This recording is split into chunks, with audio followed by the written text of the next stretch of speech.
This week on the podcast, it's time to talk about the evergreen topic in gaming. It's time for a big game review chat. From scores to punters to embargoes, we're unpacking it all. We've also got a review of the Knightling, updates on Hollow Knight Silksong, and in this week's Pixel Picks Showdown, it's all about the ones with that timeless quality as we're naming the best replayable game. All this and more on this week's Pixel Parents Podcast.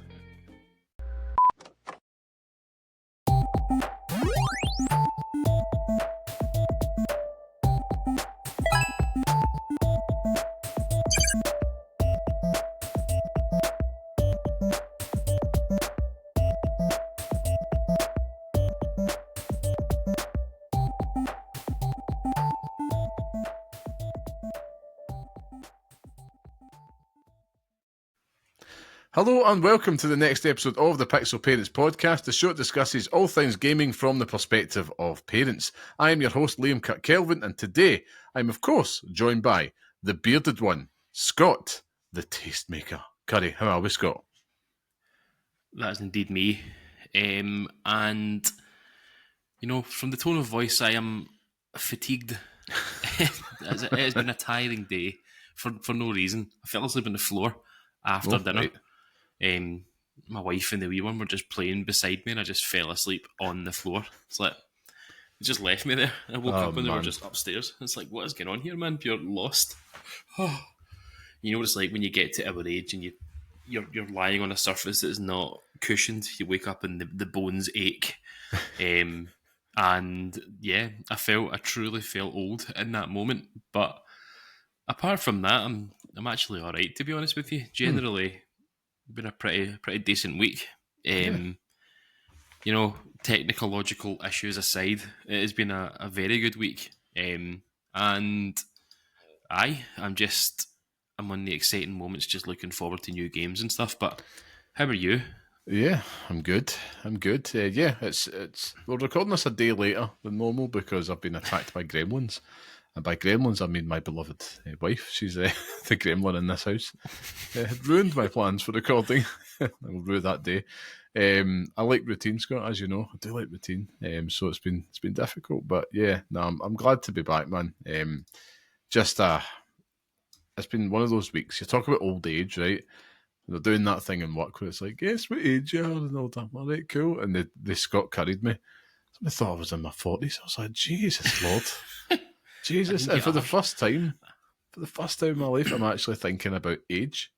You know what I mean? Which I never have done before. Never cared why one iota, but it's like, no, yeah, I'm feeling old. Don't know what it is. Like, you know, It comes for us all. Like, your knees start to sound like cement mixers and all that. It's grand. I think that's why gaming's such a good hobby. Stay still. Just stay still. It's when your hands start to fail you. Oh, like, man. No. Playing Hollow Knight, doing some of the platform and stuff, pure. Gonna just no heart. Those are the moments. Those are the fearful moments. It's like, I think arthritis is a gamer's worst nightmare. Yeah. Oh no. But we're living in an age where they make things more accessible for all, which is good, including that. 100%. So we're taking full advantage. But I need, you know, I still feel like I've got a lot to offer. There's a lot of, like, you know, Call of Duty sessions and lessons that I could be dealing out to these young whippersnappers. You know what I mean?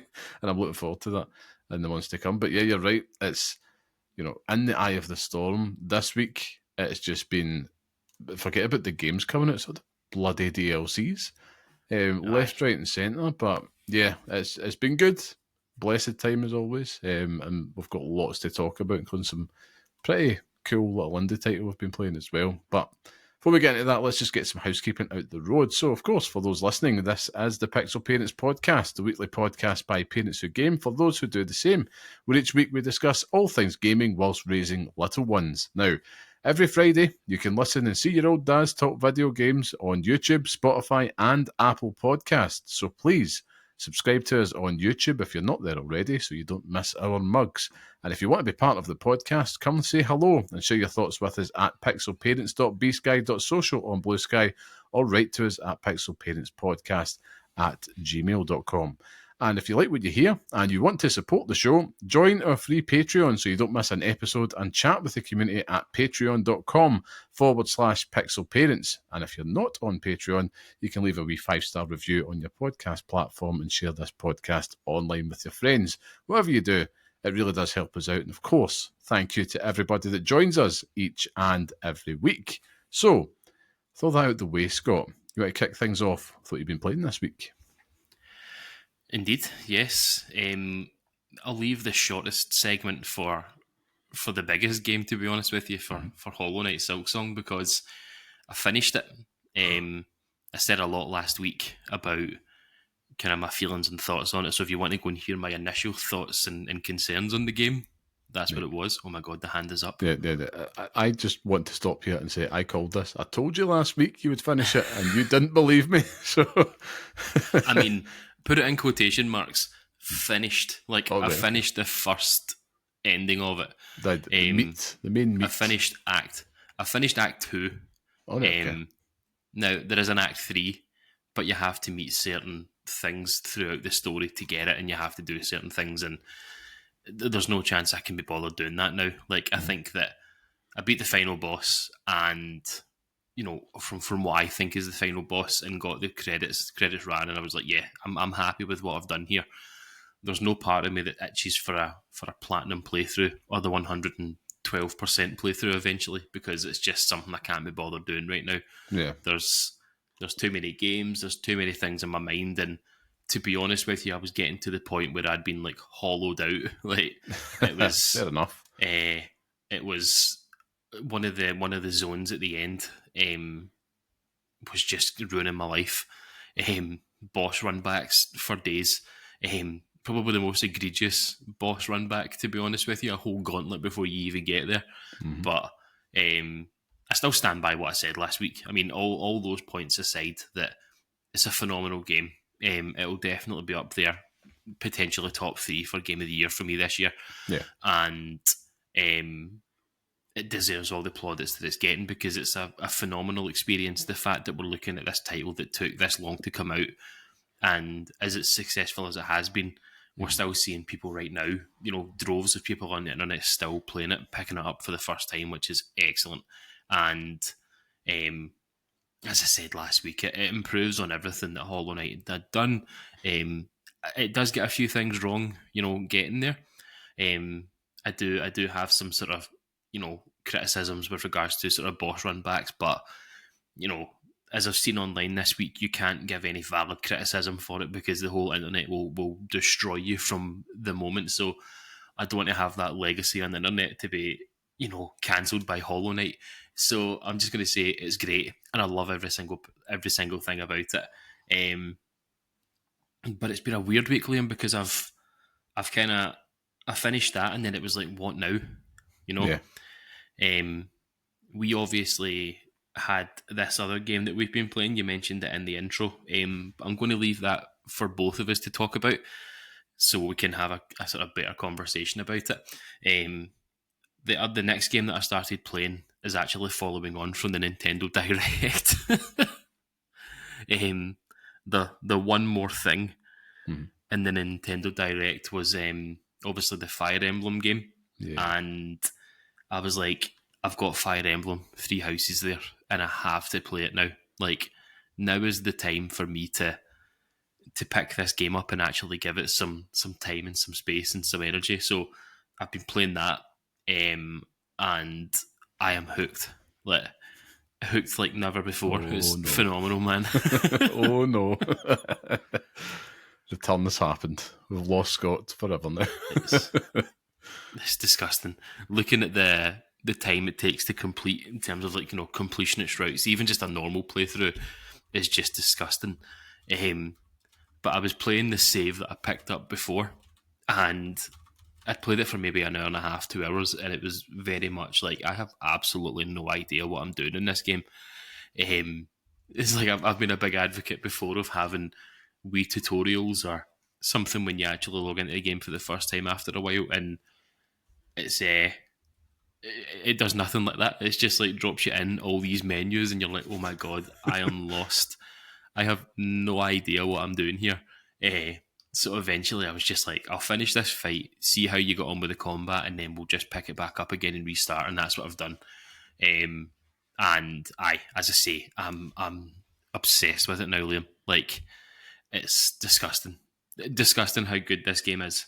It does everything that I enjoy about Persona. It does all this sort of tactical RPG stuff that you wanted to kind of know and love and stuff as well. It's just ridiculous. I'm even falling in love with like my wee party of characters and stuff, and that's how you know it gets to you. That's how you know it's good, is that you've got your wee band of merry men that follow you everywhere, and it's just a damn good time. So Fire Emblem Three Houses is just great. I'm actually just going to Google and see, does it have an upgrade for Nintendo Switch 2? Because if it did, there might be something there. Get in. This is how we get it. Make it happen, Nintendo. There's a sale waiting to happen here. Listen, I think you're banging the money. Like, if you had an upgrade path for Switch 2, it's a no-brainer, and it's just one of many games that it's just better to play. That's the thing. Like, Switch 2 isn't a system. It's more like a PS5 in that regard. Like, you had a PS4 where it was like a destination console, the kind of last generation to do it. You're not going to be getting these big, massive, exclusive to the same degree. I think you're still going to see like them bleed across Switch 1 and 2 versions. Like, look at Metroid Prime 4, for example. But it's just better to play. And if you enjoy that, if you enjoy like those handheld things and also the option to play hybrid as well, then it's absolutely worth it for sure. Like, you talk about the Nintendo Direct. I just cannot wait, and I'm still stunned that we're getting Hades 2 in the same month as Hollow Knight Silksong. It's mind-blowing. Absolutely mind-blowing. So I can't wait to kind of put that console through its paces. It's primed, Scott. Primed and ready. It's just starting to Metroid primed and ready. Metroid primed and ready. You know it. But you've been playing anything else? That game looks dog shit. How dare you? You've not even played the originals. It looks so bad. So if I had the glove, I would slap it on your face, challenge you to a duel. That's what would happen. I'm not taking this. How dare they? It's fine. I'll take it on. Don't you worry. It's if I had a glove. If only I had a glove. It just looks so ugly. Not really. Apart from talking about the Knightling when we get to it. Nothing else, to be honest with you, man. I looked through the offerings on PlayStation Plus, on Game Pass, looking at games in the Nintendo store that I absolutely don't need or have to buy. But I'm starting to feel the brewing within me for Silent Hill Liam. Like, the cauldron is bubbling away in my tummy, and I cannot bloody wait for it to come out.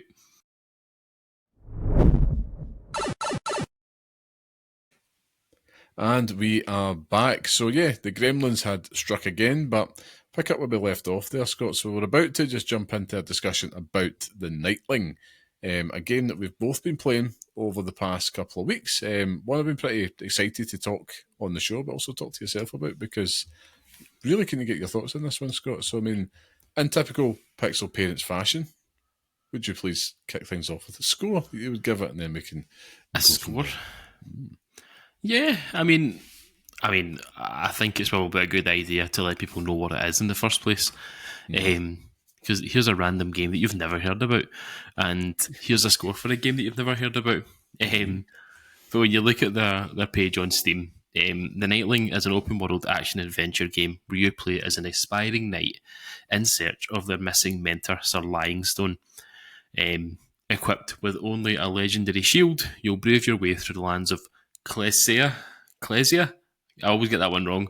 I think it's Clesia, though, to become the unlikely hero. I mentioned it last week. It's nostalgic in all the right ways. Do you know what I mean? Like, it harkens back to an age where, playing games when you were a teenager, and it's like, oh my god, I missed this. Like a proper mascot open world adventure game. It was brilliant, man. I really enjoyed my time with it. With just enough depth to the combat and, my general feelings on it, but if we're kicking off with a story to start things off, I'd give it an 8.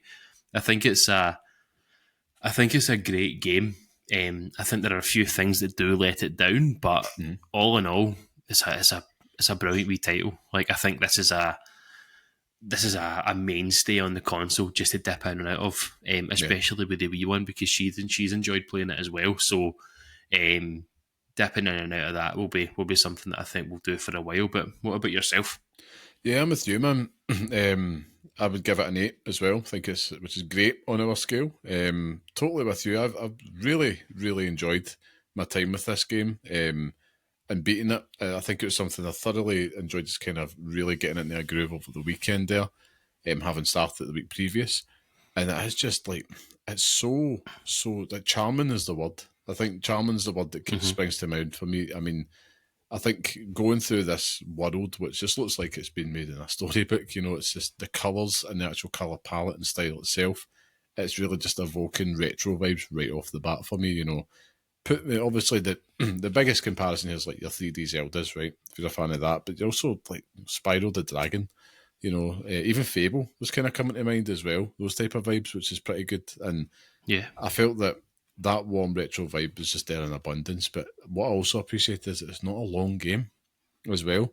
You can spend anywhere between like 7 hours to, I suppose, 20 hours if you want to go do everything as well, because there is content in there, lots of side stuff, lots of exploration. And I think that's great for an RPG like this, especially if you feel like you're limited on time. So, yeah. What did you make of the combat, Scott? Because that was something I did enjoy playing it, but what did you make of it? Yeah. I feel like I wanted more out of it. I wanted more variety, because ultimately it felt like I was just hitting square the whole time, like hitting square to light attack, building up combos, and then dodging every so often and getting shouted at for doing it. But it does the best thing. It does the best thing in all these games where it parries. You parry everything that you can, and it rewards you for it. That's exactly what it wants you to do. But I don't know how I would how I would change it. That's the problem, is that criticising something that I don't have the answer to. Whether or not you could have done something with the shield where, you could chain some of the hits and see it chain, maybe. And, it locking on easier when you're trying to throw the shield, maybe something like that. But, nitpicks at best. That's really all it is. But it does have a very satisfying parry. And, that's really all you want from games like this, you know what I mean? Yeah. So it's cool for that. When I nailed it, because at first with parries, I'm always like, right, okay, I'll see how we do. And that is very, Captain America, has probably jumped to mind. And it does have a decent level of challenge, I felt, within there. But what I enjoyed about it is I loved that it had that lack of Dark Souls lock on here. Because you'd expect that, in 2025, going into this game, I fully expected to be like, right, I'm going to click R3, and I'm just going to just dodge and, attack, find my gaps. It's not got that, which I loved. It was such a throwback, Yeah, 100%. I think that irked me to begin with. Like, it annoyed me as I was starting to play it, but as I got used to the whole layout of it and having to deal with the camera as you're fighting, sort of moving around and stuff like that, it's like you get used to it. With anything, it's annoying at first, but you do quickly get used to it. Out of curiosity, what difficulty did you play it on? Just standard. I'm always just going to be standard for me. So I played it on the hardest difficulty to begin with, right? And one of your first side missions tasks you with like clearing out a wee camp or something like that. I think you even actually made a main mission where you have to clear out like an enemy camp, and I just couldn't do it. Like it was solid, genuinely so hard to do, and I was just like, I just can't. I don't want to ruin my enjoyment of something like this, and it's something we touch on a lot, is that games have accessibility options and have difficulty options to make your experience better. So I dropped it down to easy because I just thought I want to have fun playing this game and just like take my time with it. And even on easy, some of those combat encounters were still difficult. It was still hard. Yeah, absolutely. I mean, I found some of the combat encounters to be really quite trying, to the point that was probably like a negative for me. But Mm-hmm. with every negative I have in this game, I'm always coming back to the same point. I feel like that's kind of the point of it. It's Mm-hmm. supposed to be this little bit more inspired by like a PS2 era, and it's not like I'm playing this thinking this is a PS2 game. It just evokes a lot of the same feel. And those enemies, particularly some of the monsters in the nest, they do become really overwhelming to the point where I was getting annoyed. But I'd always just be Yeah. like, right, I'll just start a game. I'll start again, sorry. And I'm approaching it the wrong way. There's always a solution, and I'm actually almost trying Mm-hmm. to just blast my way through it. And the game's actively pushing back, saying, nope, there's something else. And particularly one of the final, like, kind of puzzle areas in the game, I kept on making the mistake of just trying to clear enemies. And the game was clearly like, no, Mm-hmm. we don't want you to do that. We want you to do something else and to solve this puzzle. And, a minor gripe, but I think for anybody wanting a more modern style, that is just something to be aware of. Something I did appreciate though. And same Yeah. goes like with the lack of signposting, I would say, in the game. Not that it doesn't have any, but it's not, glaringly obvious, I would say, signposting in this game. It really wants you to study your surroundings and actually kind of approach it as you would like an old school Zelda game. And when it comes to the puzzles, when it comes to navigating, etc. And again, if you're someone that maybe is more accustomed to the modern style, something to bear in mind. But if you're like both of us and you remember games from back in the day like that, I think you will enjoy it. And I did certainly appreciate it. I have to say, those got the shield, like all the gameplay around the shield, and particularly from the traversal, because it's core to the whole game. Man, what a highlight! Like skating about that world on that It's shield is so much fun, aye. man. It nothing feels better. Mm. It's outrageous, and even when you start to upgrade different things where you can sort of chain together your movement, like jumping off something too high, hitting circles just as you Yeah, hit the ground to get like a wee roll off, jumping straight to sliding onto the shield, yeah. rolling into one of those blue paths, and then that's you away. It's like Oh man. I'm playing Tony Hawk's now, man. It's like this is what it's all about. It's phenomenal. There's a moment very early on in the game where it wants you to go through like a canal, Mhm. and you just ride across this canal the whole way, and it's like picturesque. It's Yeah, gorgeous. It's like, yeah, oh man, this is phenomenal. They knew what they were doing in that moment. It was like, yeah, yeah, yeah, like this is good, and it feels brilliant to do it. And they do take advantage of that in terms of the traversal, where you've got like wee races and stuff like that you can do as well, like wee time challenges that you have to complete and stuff as well. So they obviously know that that's a big part of it, but it's a brilliant part of it. yeah. Even chaining it into combat and stuff as well. Like there's some of the upgrade paths that you get where you slide over and then you're sliding into a group of enemies. You can jump from that straight into fighting. It's like, Yeah. It takes yeah, man, advantage like of like the it's just so agile enemies fluid. and stuff. Like I Yeah, love it's excellent, man. one of the combat upgrades with the shield that I loved in particular was one where you get to kind of chain like aerial hits. So you're punching them up, get a Mm-hmm. few hits, but you can also punch them back down as well, which was handy. And yeah, it's so satisfying. And even when you chuck in the glide mechanics as well, which you're thinking, Yeah, is this just going to be like Breath of the Wild type stuff? And it's not. It's definitely invoking that, but it's its own thing, and that has upgrades as well. So, and once you get the hang of it, the gliding and the I'll say skiting about, both of them together, chaining it, like you mentioned, the little blue paths, the little gusts of wind that take you a little bit further, always felt great, man. Always felt great, and mm-hmm. yeah, it was absolutely fantastic. Like the shield, they made the shield the star of the show, which was a great call, really great call, because And I otherwise, mean, it's not an I know it's not like a like it's not an active participant in it as well. Do you know what I mean? Like yeah, it definitely plays a part in the story, and it's brilliant. Like as I say, it's excellent, and play it to understand what I'm talking about, because it has its way with you. It berates you, but aye, it was class, man. You talking about some of the sort of gusts of wind. There's a puzzle near the very end of the game where you have to sort of you have to traverse it, and you obviously have to use these gusts of wind. But I was trying to brute force it for a good half hour to try and do it quickly, and I kept on failing it. So, oh man. But eventually just done it, and it was great. And as you say, the combat, for its flaws in terms of, you know, how basic that I think it is, it does give you a lot of opportunities to sort of, you know, to mix up what you want to do.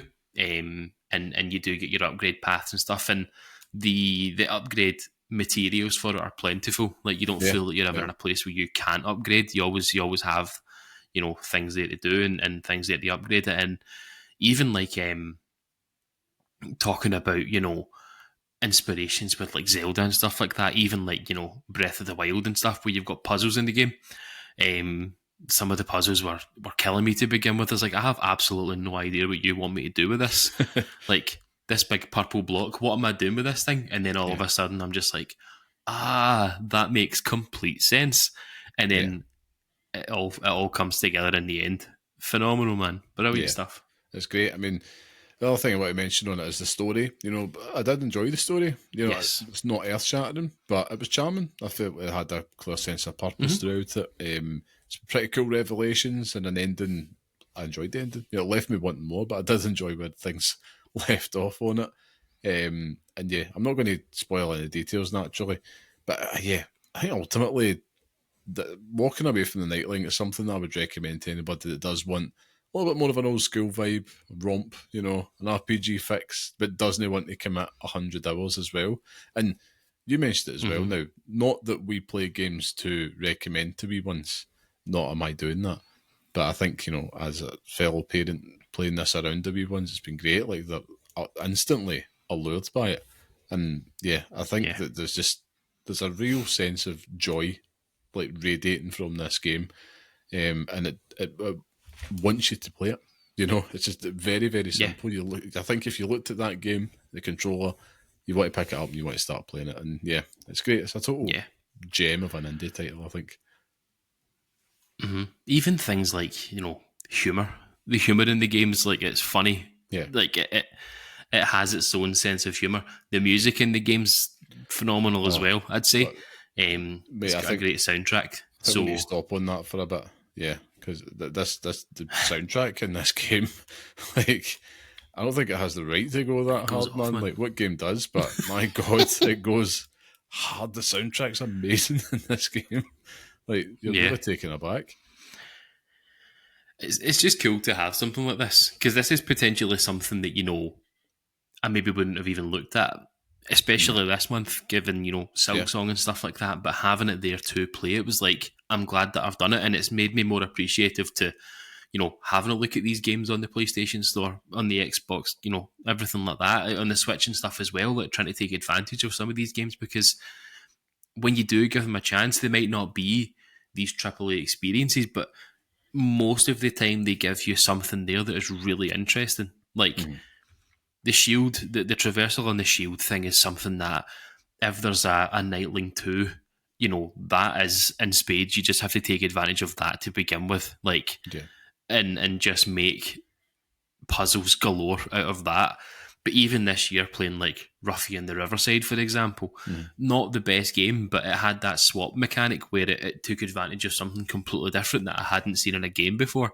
So it's like 9 times out of 10, you've got these developers making these games with a clear vision and a story, but they always do something a wee bit different that to make it stand out, and it's excellent, man. Like, I've never been indie games are an area where I don't have enough experience in it. Like, I don't think I do enough to try and take advantage of that and really bask the indie titles, because I have no idea where to search for them or where to find them. But do it, man. Like, go and find an indie game and just go and play it, because it's brilliant. Play this, play the Knightling, because it's fantastic, man. Yeah, and also I should add as well, code has been provided by Twirlbound as well, so thank them for that.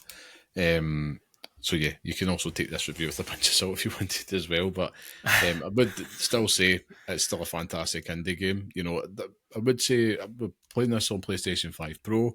I did feel like the performance had the odd issue with performance. It wasn't buttery smooth, 60 frames per second all the time type thing, and every now and then you could feel a dip. That's my digital floundering assessment of it, but Bar that. I mean, if we're touching on that point, I had a big glitch right at the beginning of the game, where it jumped me forward. Like, you meet another knight. I'm trying to be really vague because you'll know who I'm talking about. Yeah. And you meet another knight and have to go to a certain place, and it just took me there immediately. Like, I didn't have to do it; it just dropped me in it, and I was like, I have no idea where I am. Like, Yeah. But I'd restarted the game after that because I just thought, like, I played it for a wee bit and then didn't do anything with it pre Silksong. So I was like, I'll pick it up again and just restart it from the very beginning, and I done that, and it was fine. Like, there's been a patch since, and I think that it's solved quite a lot of the problems. But yeah, I'm with you. For the most part, 90% of my time, no issues. There's just that 10% where there's maybe like something happens to the camera, or I get stuck in the world somewhere. It's like, I shouldn't be here. But then it quickly sorts itself and you're fine again. So no problems with that. Yeah, and I was very welcome to play something like this after the sweat of Silksong, because I dropped off that naturally to play this, and I was glad I did. Silksong, I think I did mention last week, I'm going to hit a wall, and I did, but after quite a sweaty, intense experience like that, something like the Knightling, yeah, fantastic shout. And I do feel for it in the sense that, it's a busy month, but I also know that seeing the reaction to this as well, a lot of people kind of echoing what we've been saying, and after playing it, yeah, I totally stand by that unanimous 8 out of 10 verdict for it. And I think it's something, if you're wanting something a little bit different, we'd definitely recommend it. It's worth checking out for sure. But yeah, the Knightling, if you have played it as well, just let us know what you thought of it. Also, I think this could end up being a little bit of an indie darling game that's not. I'm not even counting Silksong within that, to be honest with you. It's a bit fucking mainstream as it gets. I don't think you can anymore. No, it's a big news bears, I suppose, at this point. But yeah, but that's kind of wrapped up everything that we have been playing this week, I suppose, Scott. Which again, it's your week. There's more stuff coming down the horizon as well. We are in the absolute short and curlies of silly season, I would say at this point, right? And it is crazy. Ghost of Yote is like 2 weeks away. We've got all this DLC. You still have Silksong in there. You have some other ones, big beats for the casual gamers. FC26 if you bought Ultimate Edition, or if you're an EA Play subscriber, will be out at the time of the show goes live, if not the following week. You mentioned Silent Hill F, all this stuff. It's great. I'm just always wondering, what is the poison that gamers are picking out there?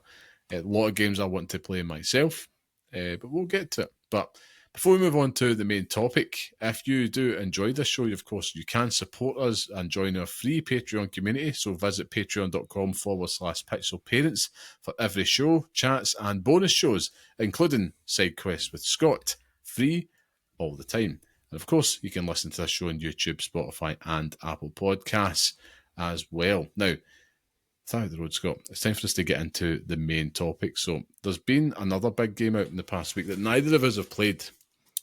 Borderlands 4, right? I'm going to start there. Scott, because we are in the midst of silly season, which means reviews are aplenty. Borderlands 4 released over the past week to great reception, right? But during this launch weekend, last week's to say, it has been met with backlash for following some poor optimization on PC in particular. Now, the latest in the long line of flashpoints of what feels like never-ending game review discourse, because that starts to rear its head again, because that's all you were seeing all last week. One of many, but this is the most recent example. Oh, why did you give this an 8? Why did you give this a 7? Whatever, if it's so bad, etc. What did you play this on? Of course, not ones to shy away, Scott. I think we're going to be almost verging into the taboo here. And, asking, why is it? Do the gamers still trust video game reviews? And if so, why? I want to peel back the layers on this one. But I want to start with your general thoughts. Our general thoughts, should I say, on video game reviews as a whole. We've just did one in the Knightling there, for example. But, why do we read them? Why do we consume them? Do we as well? Explain, Scott. Explain. Where do you stand on them? I love how you throw me in the deep end, first of all. Mate, like, love it. I get to dig my own hole and then you dig me out of it. I throw the rope, you bring the JCB. I think that I had no interest in game reviews until last year. No interest at all. There was never any, and even now, I don't think I'm ever swayed by a review. Like, if reviews come out for Silent Hill and say it's a 4 out of 10, I'll still fucking buy the game and play it. Do you know what I mean? Because I want to experience it and I want to play it. But it's a necessary part of the system. You know, like game review seasons or game reviews are as important to games as movie reviewers are to movies, food critics are to food. Like, it's just a necessary part of this industry that, you know, we have decided we want to work in. I say, well, we want to exist in. But the key problem with it is that you're hearing viewpoints and reviews from the same people on games that ultimately they might not have enough experience in talking about. Like, I couldn't have reviewed Borderlands 4. I couldn't have done it. You know, there's no bone in my body that could have done it. It's like asking you to review the next Street Fighter game. You know, you'll give it a go, but without having that history and knowledge of the series, like, who do you trust in these situations? That's the problem, is that, am I going to listen to, you know, Herdy McGurdy, who has never played a horror game in their life, saying, oh, Silent Hill's too scary? It's like, all right, okay, no. I want to listen to the person that's played every single Silent Hill game in the past, has this knowledge and lore with it, and then gives you a knowledgeable review on it. I want to have that. That's a lot to ask, Liam. You know, for this industry, that's a lot to ask because, you know, you can't cover all bases, and I get that, but that's just my thoughts on it. But at the end of the day, is it a review swaying me to buy something? I don't think so, man. I don't think it's not working on me. Of course, I mean, I think it's difficult because we are a lot more engaged. I think people who listen to this show will be a lot more engaged as well than your average punter, I would say, out there. You tend to find I enjoy, I'd be more likely swayed or, you know, put onto a game if I'm listening to a podcast as opposed to a game review or somebody's talking about it, it's put on the radar and it's like, okay, that actually sounds like something I want to check out. And we all have voices out there that we resonate with. We know that you're one of them, Scott, the tastemaker.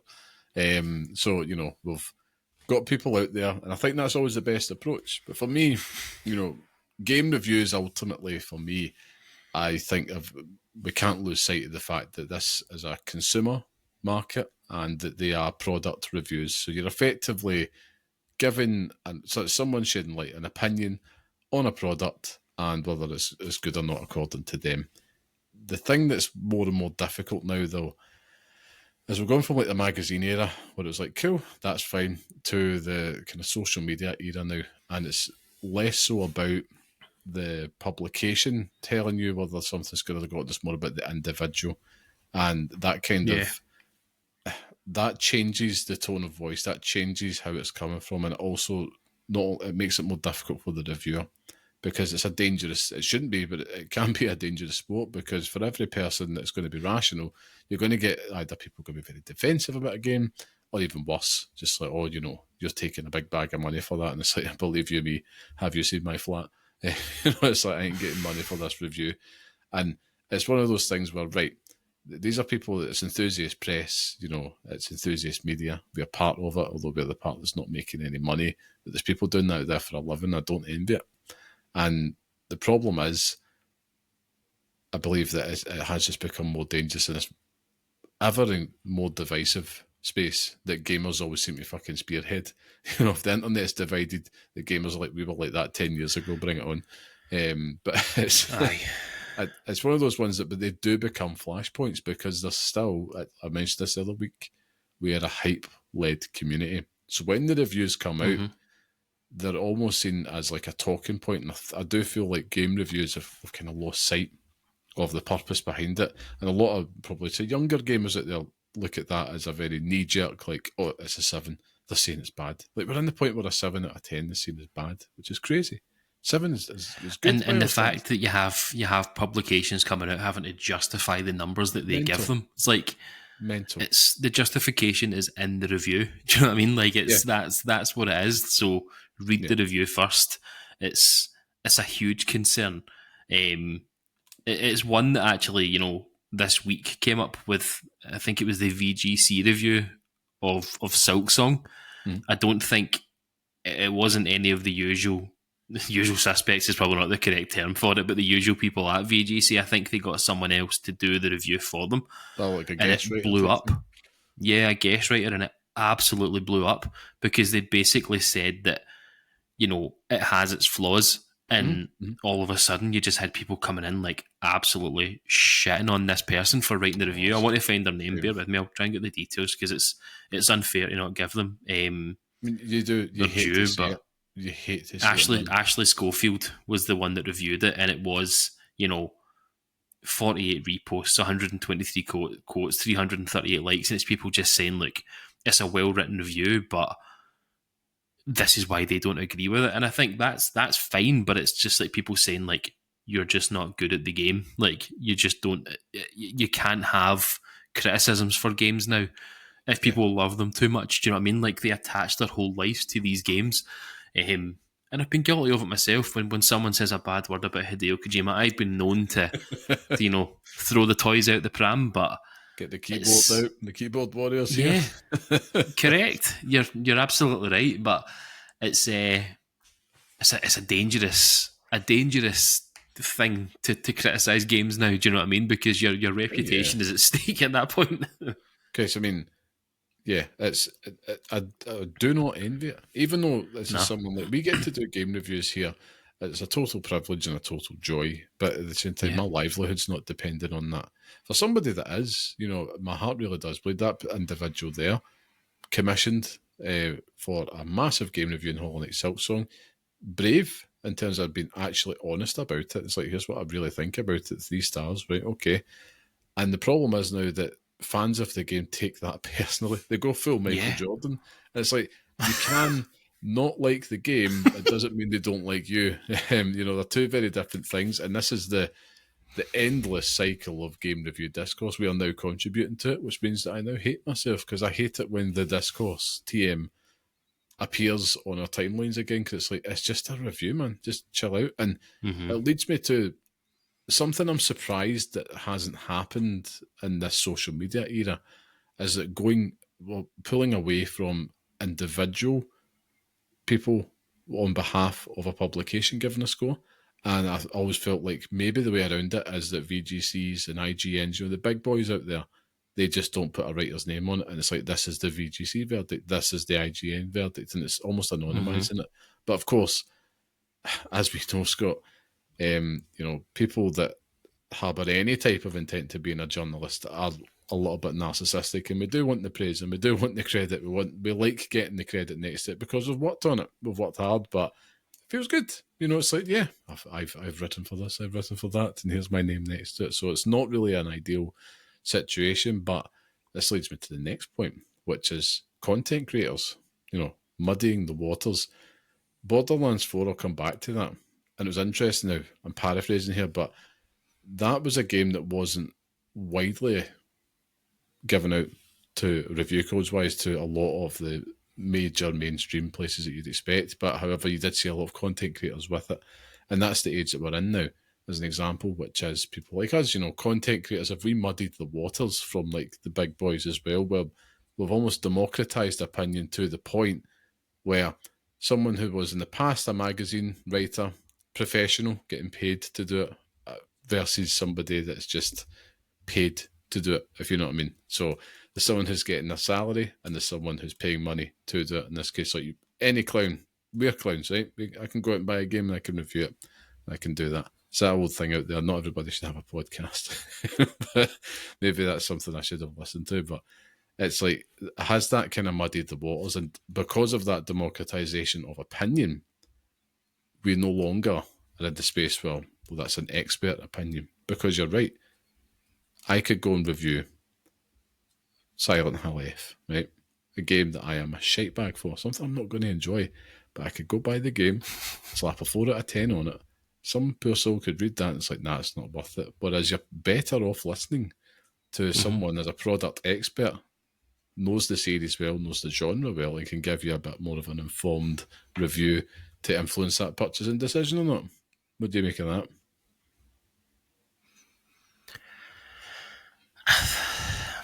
I think it's how you preface that. Like, how do you get to that point? Do you know what I mean? Like, do we have on VGC's next game review? So let's just say they're reviewing Ghost of Yoti. Probably not a good example. It will be. They're reviewing the next. Yeah, they will be, but that's not the one that I want to go for. They're reviewing Silent Hill F, right? Just for talking sake. Now, when they get to that point, do they put a wee paragraph at the beginning of every single review that says such and such is reviewing this game, they have this level of experience with it? Do you know what I mean? Like, do you have to preface that with everything? Does there have to be a very candid statement before every review that says, you know, it might not be the best person to listen to with this, because that just turns you off immediately. Do you know what I mean? Like, I don't think you can do that, because there has to be a range of voices out there. I also don't think it's content creators' fault, and this is me standing up for us now, Liam. I don't think it's the content creators' fault that there's a muddying of waters between both. You know, like there's a thin grey line between the two now, and it's like, you know, what side do you fall on? Games journalism is a dying art now. Like, you know, like it's like it's just a dying. The people who do it are a dying breed, and God help them, because you know, you're seeing it day in, day out with these people getting dropped.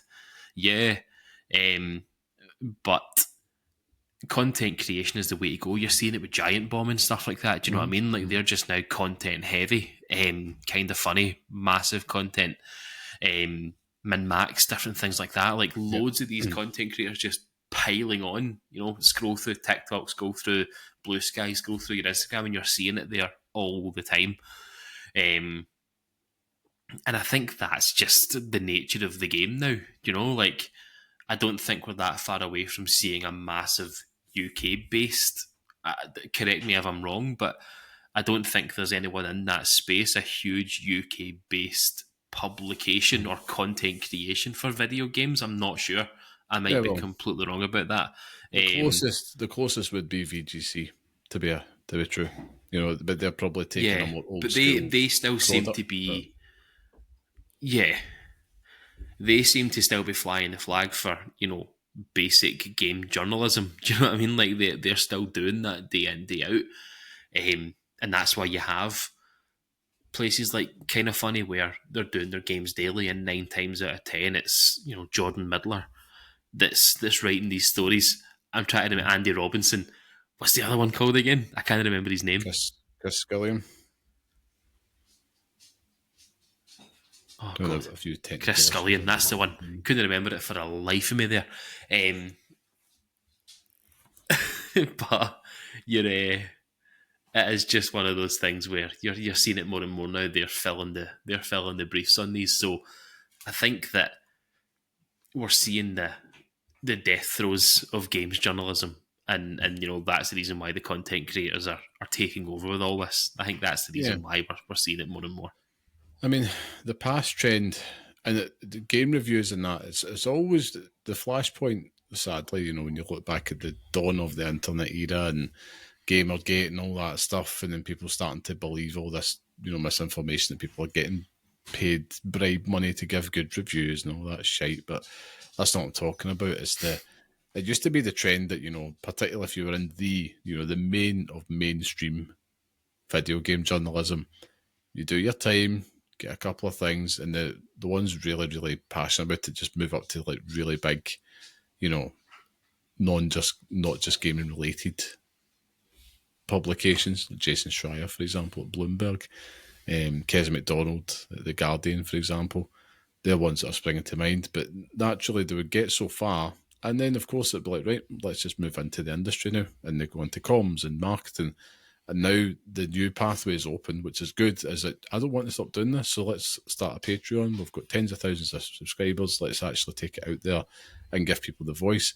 And that in itself has given us, the punter, a lot more options in terms of what voices out there do I resonate most with? Who kind of does my taste align with? And that comes back to the game review thing, which is on social media, the bigger you are, the harder you fall. And it's true of publications as well. So there's ones out there that I won't necessarily ingest them, admittedly, now the way I used to. Like an IGN review, I would stop and I would kind of go there as my starting point. That's my baseline. Now I'm ignoring it and I'm going to those voices of like people that I'm wanting to look forward to, that I'm listening to. You mentioned Kind of Funny, for example. There's a whole panel of people in there, that will like similar games. And that's just one of many. VGC is another one, because I know like with VGC, it's like I can trust them, and there's people in there that I will align in terms of taste, gaming taste with as well. And there's ones that you know not to, but you never take it personally, you just kind of move on. But I think the bigger voices out there now are way more open to scrutiny than what they ever have been, because everybody's got a voice and they'll just pipe at it. And that's the thing. What's driving the scuttlebutt for me around it is just the fact that everybody, like the social media age, everybody's got an opinion. But opinions themselves are like arseholes, Scott. You know, I don't need to see or hear them all the time, because it's just a big old cascade of farts at the end of the day.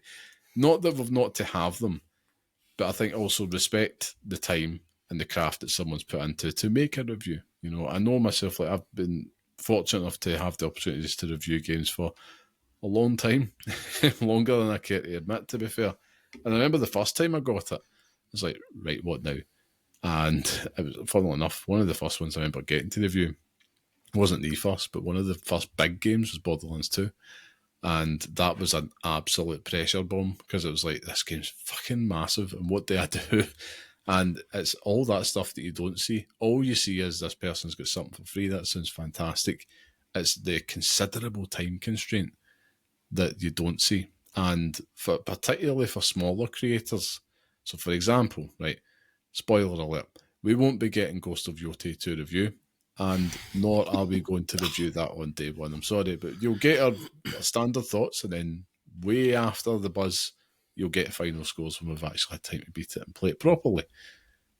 But if we were granted that opportunity, and this is kind of lifting the curtain, you'd probably get that, maybe a podcast this size, if you're lucky, on the day of release, maybe the day before.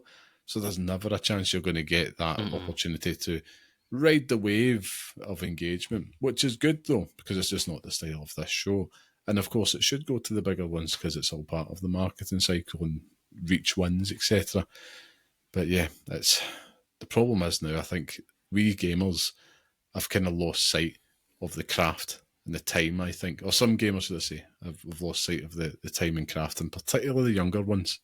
And I sound like such an old fart now, but the ones that weren't there through the magazine heyday, and the ones that only see the TikTok 60-second review. I mean, you play a game for 60 hours and boil it down to a 60-second review on a clip. That is mental. There's no genuine discourse around. It's brutal, man.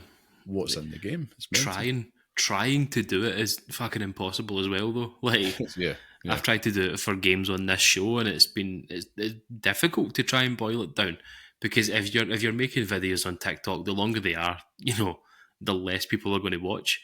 So you do have to have it done in like 30, 60 seconds. It's horrendous. Like, summarise Elden Ring in 60 seconds, Liam. Do it now.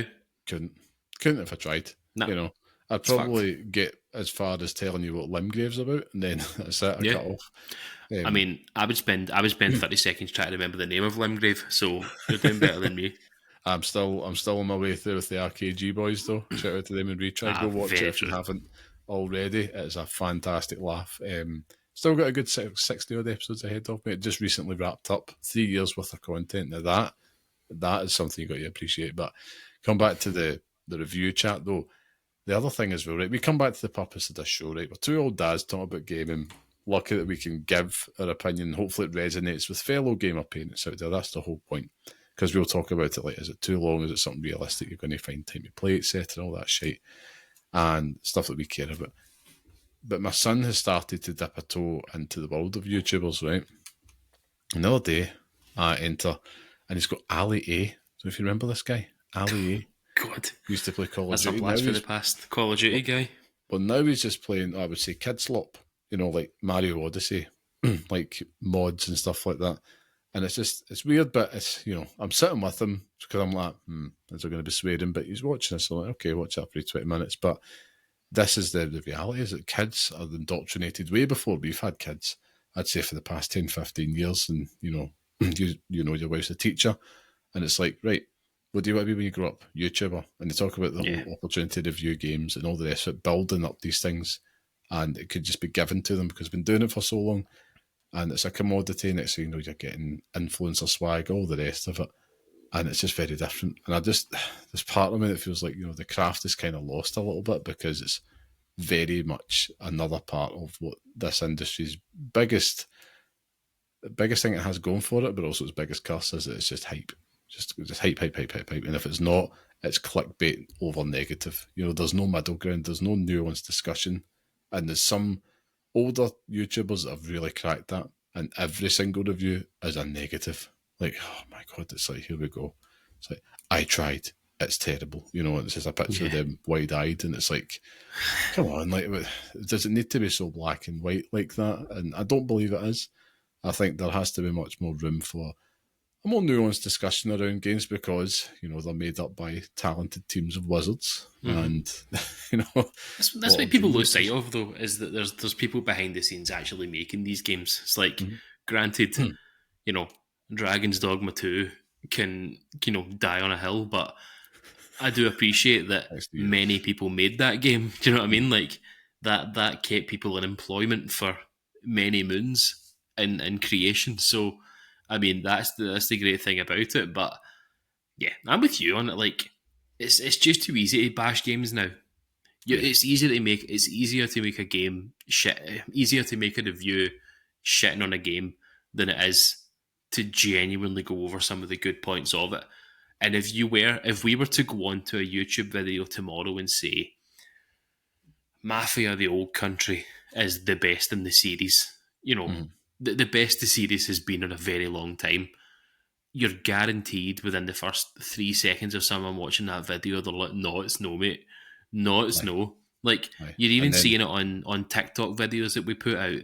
Like, the one of the TikTok videos we put out in a couple of weeks ago was about Silksong, talking about, it being better than Hollow Knight in every single way and blah, blah, blah. And immediately, it was just like, no, it's no, though. It's like, that's fine. Like, and it's cool having legitimate criticisms on it. That's great. I want to have that conversation with people, but it is also just, it's pure rage bait for people. Like, it's almost like they see people being positive on the internet and they're like, no, I can't have that. Like, it's going to ruin someone else's day. Yeah, I suppose Silksong's a good example as well. Like, and unfortunately, we're all at the behest of the algorithm. If someone comments on it, you're going to get more reach. If someone, shares it and tries to dunk on it, you're going to get more reach as opposed to a simple like or even just clicking on it and, just scrolling by. And unfortunately, negativity sells, but that's why some people will see, if we go back to that original one, Silksong, the 3-star review of VGC, and you'll see it in the comments like, that's bait, and they want to engage. They're so used to the reactionary, they've not even read the damn review. They've not even taken the time to go through it. They see the score, and this is why a lot of outlets moved away from review scores, which I can appreciate. Yeah. Do I think personally it was a good move? No, I thought it was preposterous because that you still have to be able to put that out there and cater to all segments in the market, but because only the most engaged and hardcore will take the time to sit and read it. And unfortunately, there is a lot more casual gamers, reactionary ones as well out there. And that's where it comes full circle on this big game review chat. Ultimately, my advice has always been the same. Find out for yourself. If there's something you think that you want, take a punt on it. If you're unsure, then just wait till it comes down in price, or don't take a punt, or get word of mouth, or then you start to do your research. But I'm a firm believer in, fine well if you're wanting to buy a game or not.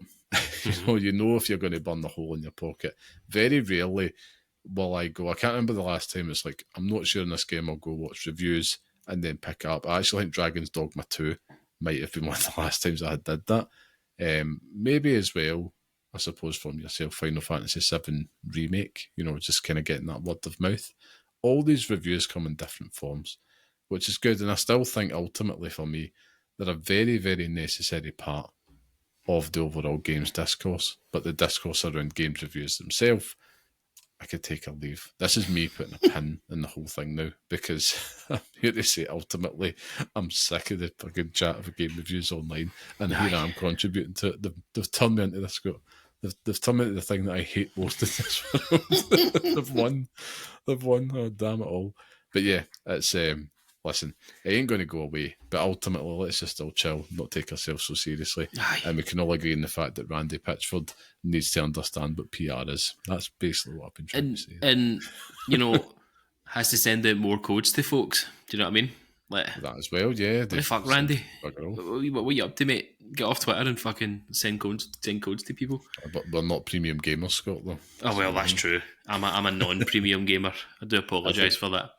I mean, that wraps up the main topic, but I do want to talk about Randy Pitchford for a wee bit, because there was a part of me that was kind of petrified at the thought of getting a code, because it's like we had wrote some pretty big checks and I stand by them, and he's proven it all right, because that guy is an asshole. He's a total wank. I just can't anymore with him. Like, it's these people just need to be called out now. Do you know what I mean? Yeah. Like, and people have been doing it for years, and he's been getting away with it, and I just can't take it anymore. Like, I'm happy that Borderlands 4 is good for the people that made Borderlands 4 that are not Randy Pitchford, because that game needed to succeed. But fuck that, man. Like, fuck it. I can't deal with it anymore. I really just want to pull one out for the poor souls working in PR and marketing over there, man. Because they're like, man, why? Who gave him his phone on launch weekend? Like, I don't know. It's a bit like getting text messages from an elderly person in your family, and it's all block capital letters with random full stops. Is there a more divisive person in gaming? I'd probably say yes, but he's definitely up there. I can't name them, but I know there is off the back of my head. But yeah, I was hoping you would. I was hoping you'd name and shame them all, because I can't think of anyone else. Maybe that's a saucy topic for another episode, the most divisive people in gaming. Let's just alienate ourselves from the entire industry. No. This is us weaving into the grift era for you, Scott, because this is us testing the theory. Negativity sells. We'll do that episode, right? And then we'll have a picture of two of us with wide eyes and a shocked face, and worst people ever, and watch it. 10 million views, no bother. But it's easy to be bad. It's hard to be good, that's what I say. Hard to be good, but that's why we put the effort in and try to be good. But we should move on to the next part of the show, Scott, which means, of course, that it's time for the Pixel Picks Showdown, where each week we each pick a game from our chosen theme and we decide which one deserves to live on in the hallowed Pixel Picks list, which is our definitive list of the best games we recommend and pass on to the next generation of gamers. Now, last week's theme was Best Indie Game That Went Mainstream, with Undertale becoming the next addition to that list. And in this week's showdown, we are going to be debating what the best replayable game is that we think should feature on the Pixel Picks list. Now, as always, last week's winner goes last, which is Scott. I've been robbed again. So I will go first and we shall get to it. I have to admit, Scott, at first I did put this one down on the list, and I was like, have we did this one before? We haven't. Checked the list twice, if not thrice. It's definitely not there. Then I thought we can have some fun here, and I'm really excited, Scott, this week. Really excited, because it's opened the door for me to put something on here that I've been longing to do for a long time. But my honourable mention this week, Scott, has to go to Vampire Survivors, because when you talk about replayable games, I think this is one that is endlessly replayable, and one, as soon as it gets its hooks in you, you're just going to want another wee go, building up that arsenal, just watching everything, all those monsters melt away in front of your very eyes. It's what's the word I'm looking for? It's very satisfying. Very satisfying. And I've seen people that I know that aren't the most hardcore of gamers absolutely lose themselves. I'm talking about tens, if not hundreds of hours to Vampire Survivors alone. Something so simple, but endlessly replayable. So it has to get a shout out here, some way, shape or form. So I'm going to do that here and tip my hat towards it. But my pick this week, Scott, and it brings me great pleasure to finally put this one forward for a place on the list in terms of best replayable games, Scott. And it has to be, for me, Marvel Snap. It's time. Let's get this on the game. Oh my God. Get this on the list because it has to be Marvel Snap. The endlessly replayable and addictive card battler, Scott. I'm taking a stand and it's time. Yes, it is time, Scott. A game I have played every day since release, almost 3 years ago. May I stop you for... No, go. Go on, you go, sorry. On you go. You got to let me have this. You got to let me have it because it is still... Is it something that they have absolutely fucked up for themselves? Yes. But is it something that I still can't find myself to put down? Yes, as well. I can't put the damn thing down because there's something about it. There's something about that loop. The fact that the battles themselves take less than a few minutes, and that you're getting these cards, albeit shoddily acquired. It's always there. So much fun to play, and yeah, it's for me. I just have to give it that best replayable game because I couldn't pick Tetris as well. But I thought this is it. This is my opening, Scott, and I'm taking it. I might not be going for the win, but I'm going for something that just brings me joy. So I'm going for Marvel Snap. Oh my God. Oh my God. Okay. let's come up with a reason. Honourable mention for myself this week, Liam. Exactly the same as you. It actually was my pick for this week with Vampire Survivors. I thought that's a no-brainer. Like, considering, the runs are really quick. It's like 20 minutes, 30 minutes or something like that. You're firing through that game. Bright colours, Japanese TV show and The Simpsons. You're there, man. But no, I didn't want to pick it for this week because I was thinking of games that are endlessly replayable that I have endlessly replayed. But not only me, Liam, which is my criticism for Marvel Snap, is that only you are the only person I know that have... Best mobile game winner at the Game Awards, I have, sir. What year? Go. Is that? What 2 year? years of 2023? Should have stayed there. And yeah, I can't have it, Liam. My choice for this week is an endlessly replayable game. And the minute I say it, Liam, you're going to be like, fuck. Because it's going to be like, yeah, he's right. He's absolutely right. Now, the concern here is that I don't have a specific named title for it. Okay. Is that it is a series of games. No, sir. It needs to be a title. Bear with me here, right? Objection. It is an annual release, but it has... You pick one. No, I can't pick one. You'll understand in a minute. The game that I'm picking for this week is Football Manager. All right, okay. Now, I'm not picking a title for it. 2023, 2024, whatever one. Like any year, because most of the time they're similar. I'll pick 2020. I don't think it came out in 2025, so 2024 then. There you go. The most updated version of it. If you wanted to go back in the times, Champman 2008 or something like that. Do you know what I mean? Like Championship Manager back when Rangers had like George Alberts and Fernando Rickson and stuff like that. Was the best time in my life, and just going through with those teams and making them good, getting them through European Cups, joining international teams, winning World Cups with teams that have absolutely no right being there. Outrageous stuff.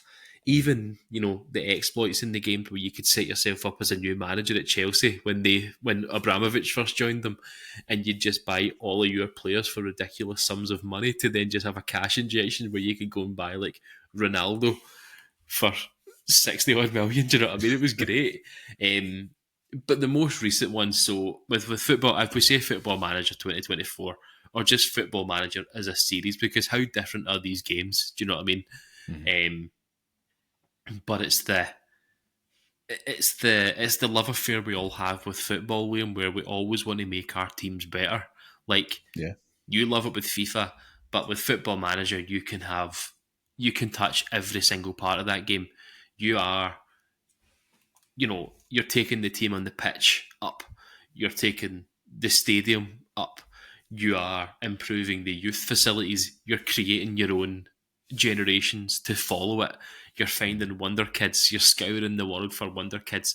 And there's people that play these games for years, and I'm talking like not genuine hour years. It's years in that game where you've got seasons like 2068 or something like that. Do you know what I mean? Like, I think I saw it on like a YouTube video the other day, somebody saying that they'd played it till like the year 2060 and they'd won the Premier League about 40 times with Preston North End, something like that. It's just like, I mean, it's ridiculous, but those are the things that you do with these games. Is that There's absolutely no right in it. You're living a fantasy, yeah. And you finish that, and then what do you do next, Liam? You pick a worse team. You bring Hereford back from ruin. You relive the glory days as an Arsenal fan. Do you know what I mean? Like, you get to go and do all that. You actually get to not fuck up the league for Arsenal. Do you know what I mean? And it is ridiculously replayable. And that's not even touching on, like, you know, foreign leagues, different things like that as well. Like, it's outrageous how replayable this game is, Liam. And yeah, that's my pick for this week.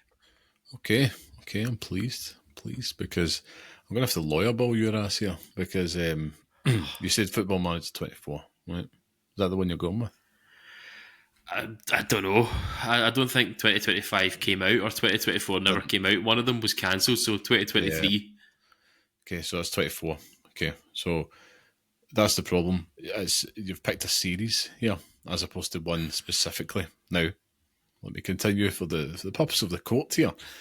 If I was to go based on, like, go back to game review evidence, you know, you have the likes of Football Manager 2024 with an 84 and Metacritic, was Marvel Snap comes in with an 85 as well. When have we ever gone off Metacritic, Liam? When? I also add as well that Football Manager 24 was out in 2023. Marvel Snap was out in 2022, which only adds to the fact that as a singular game entity, it is more replayable than a series, which you could argue is replayable up to a point, up until a year when the new update comes out, because they need to replay that instead. So it does have a shelf life, which Marvel Snap has just been going strong. So that, listen, I'm making my case to the court here, and I'm making it hard because I think Ben Broad deserves a gong here, even though Liam, I'm not in speaking terms with him just now. But listen, hey-ho, chance to Ben Broad, whatever his name is, he doesn't need your help. You can hear him from a million miles away talking about Marvel Snap. Like, that man is the loudest man on the internet. I just can't have it. I just can't do it, Liam. In this case, I think it's a good old-fashioned decider here, Scott. we must call on the coin. Because I will fight the corner until the coin tells me no. Right. And as always, I'm going to pick tails. Coin toss. Oh, look, it's heads. Oh, it's heads. Right, preparing to flip. Oh, you can't even see it. Oh, good. It is heads, actually. There we go then. Right, I'll screenshot it. No, I won't screenshot it because I can't be asked. FM24 then. FM24, but I want to know that I was actually robbed. But you're looking at, like, even now, you've got people who create mods for these games where you can go back and actually mod in these old teams. So I remember looking at, like, what's the Man United team, the class of what? 99. 99? I see, like, you've got them. Do you know what I mean? Like, you've got those teams where you mod them into the game and you can relive, like, that whole thing where, even in fact, that I watched a video series where it was someone talking about, like, looking at the development of players in our time now. So, like, Mbappe comes through the ranks at Monaco and stuff like that, and it's like, how does he fare now? Do you know what I mean? Like, if just watching their careers and stuff, it's endless for content creation and stuff as well. I mean, outrageous, man.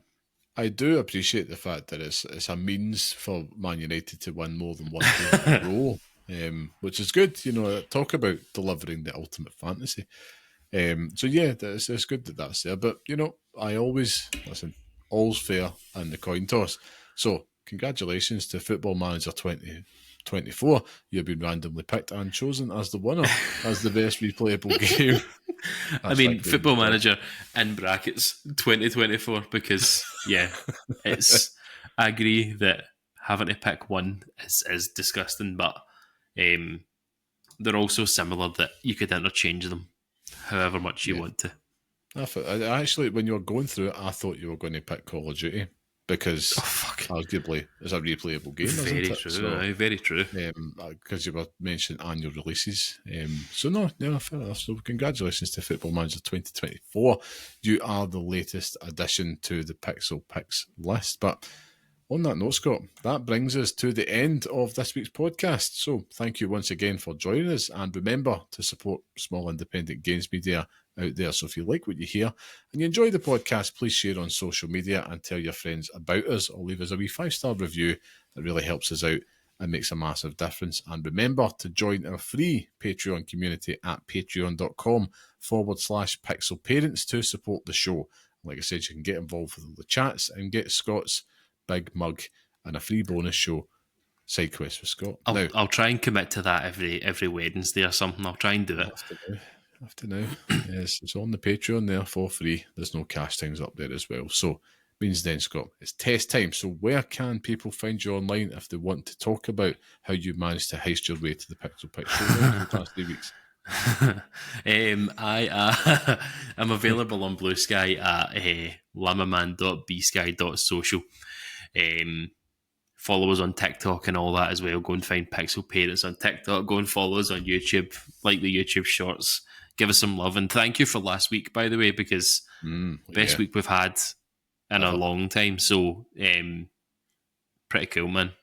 Yeah, it's great to see. Yeah, and yeah, you can see Scott on there chatting stuff, all the nonsense. If you don't really know what account it is, he's the one in the stripy jumper. You'll be able to see him there. Because of course he's away doing heists and robbing things. For myself, you can find me on Blue Sky at carmelite.bsky.social. A wee dad joke in there, Scott, just for you. In there. And of course, thank you to our producer and music man, the talented, handsome Mr. Sean Murray. Please go show him some big, sweet, nasty love and check out his work on Instagram at barehandsdesigns and barehandsdesigns.com. And of course, you can listen to the next episode on all major podcast platforms and follow us on Blue Sky at pixelparents.bsky.social. And of course, write to us at pixelparentspodcast at gmail.com. But until next time, stay safe, stay sane, and thank you for listening. I'm tired. Me too. Tired of being bloody robbed. Hey.